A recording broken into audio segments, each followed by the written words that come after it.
This is a modular, predator-proof chicken coop here, made out of pallets. And my friend Alan built this, and he actually just moved it to this property. And tell us how you moved it. If you will notice that this particular coop has been modularized. These are shipping pallets that the hardware cloth has been put on, and you can see that there's two sections, one down here and one up here, and they are bolted together. And the entire chicken coop is made up this way so that if you decide you want to move it to another location, should you have another home, this was taken down from my other place and rebolted together and functional within one working day. So it's worked out very, very well.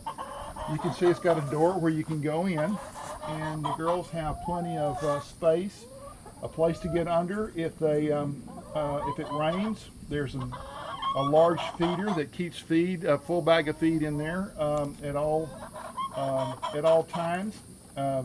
Then you can take the doors and give access to the this side of it. But if you want to collect the eggs, then it's very easy. You just come over here and open it up, and the eggs are here.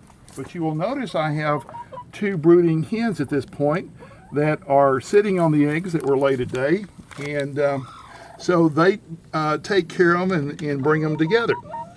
So it works out very well.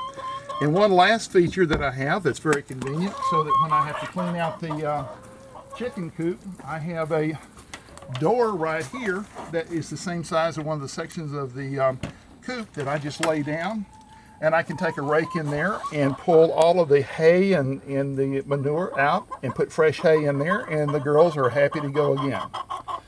So I hope this has been informative, and there are all different types of ways to do this, but this has worked very well for me. How long would you say it took you to put this together the first time you built it? The first time I did, it took me about 3 days to build it myself. The thing is that I had to kind of, in my mind, figure out how I was going to do it. And I've added some features to it. As you can see, I added some panels on the top so the raccoons cannot go over the top. And what you cannot see here is at the bottom, I have chicken wire buried under the dirt. So if a raccoon or other predator wants to get to the chickens, they can't. But it took about 3 days to put it together. Yeah, I'd say that's a pretty good time investment considering how much space you've got in here. And it looks like there's about, what, 8 pallets per side, or less than that maybe? Actually, it's kind of hard to notice, these are the larger shipping pallets. This up here is one solid pallet.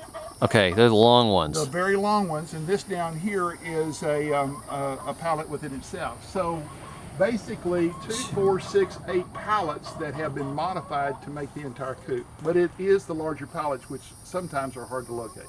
And so you just had to bolt them together at the edges, and then you built your little coop inside of it. Yes, and then I just took plywood and built a little coop inside. And if you will notice here on the, they have their own little chicken ramp that they can go in and out